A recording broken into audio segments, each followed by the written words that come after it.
Hi, it's Saturday the 28th of February 2026 and welcome to this week's My Thoughts vlog. As usual, it's completely unscripted and these are just my thoughts and opinions, nobody else's. And yeah, so here we go. This week I wanted to talk to you about lived experience and how my work with Hillsborough now and the coalition of campaigns within that has seen, it's exposed me to so many injustices that are going on, that have happened and are going on at the moment. And the people within the coalition are just the most amazing group of people you could ever wish to imagine. Their strength and stoicism is, well, it's out of this world. It really is. And they all have such different experiences. You know, the campaigns are so varied and they go from affecting a single family to affecting thousands and thousands of people.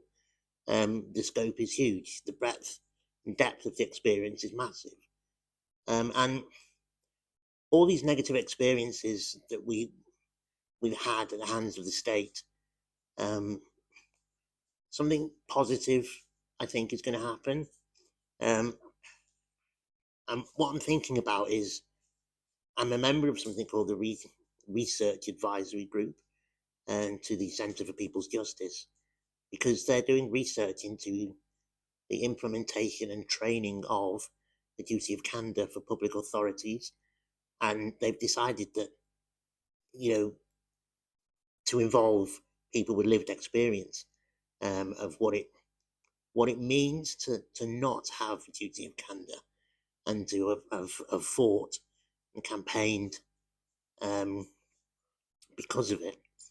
And this amazing group of people that are on the research advisory group, and similarly, to the wider Hillsborough now coalition of campaigns, it's just made me realise how amazing these people are, the depth and breadth of their experience, and the stoicism and that they display is just, well, mind-blowing, really. And the experience is so, I said it was broad and deep, and it is, because it goes from campaigns that have experienced, lack of candour, and it only affects one family.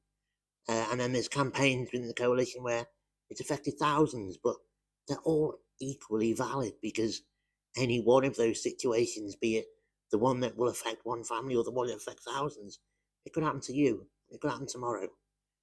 And so the input of everybody is so varied and so valid. It's fantastic.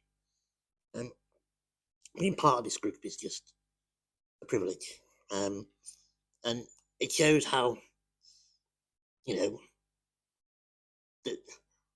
what we all bring to the group is surprising and can surprise even me, because we had a meeting the other last week, and it's just the little things, like somebody said we need to be careful of the dates of the meetings in case it's near a sensitive anniversary.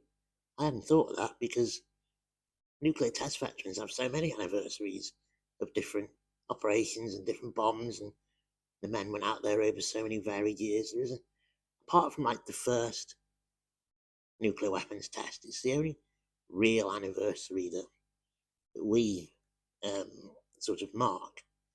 So yeah, but others, the anniversary is crucial. And so yeah, to be reminded of that it shows the value of having lived experience on the group. And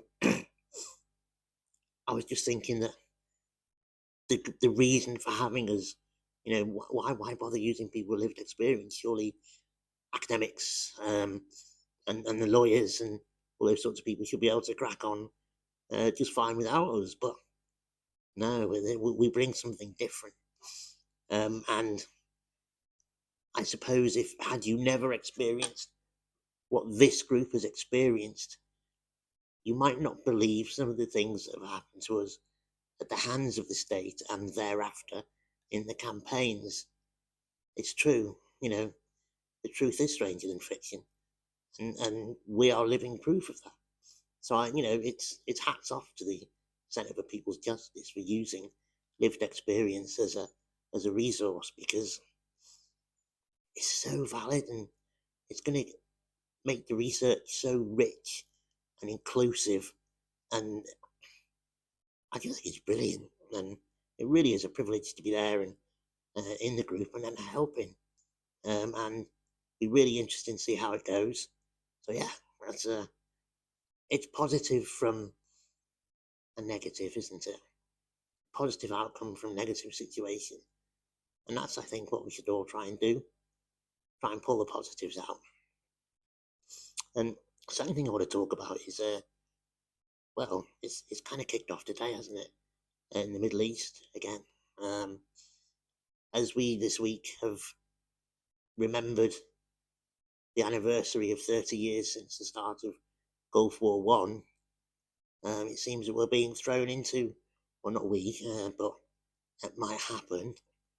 The US is being thrown into another Middle Eastern conflict, and that's not good news, because, I mean, they're claiming that Iran was trying to rebuild its nuclear capability, and to be honest, I don't trust that Iran hasn't already got nuclear weapons.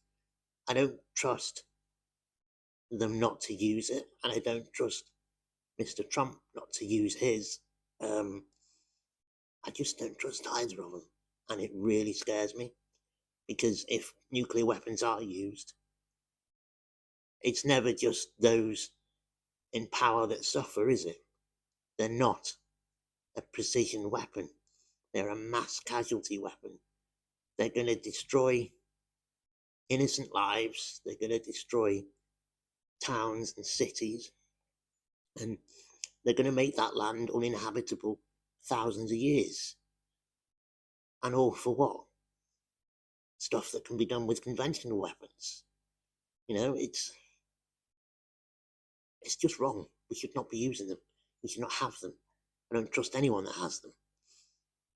And the consequences of using them are, well, they're just not worth it. Not worth the consequences for the planet or the people. And it just scares me.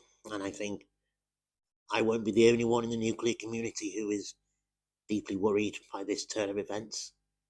These are dangerous times we're living in. And dangerous times to be, I've got a son and I've got another one on the way. And it worries me. What sort of world are we leaving for these kids? Yeah, scary stuff. But it is the weekend, isn't it? It's Saturday. Hope you're all having fun, because it's Saturday morning, so you still got plenty of weekend to go out and do some good stuff. I haven't got much planned, so I think I'm just going to have a relax. But weather's not too bad, bit nippy.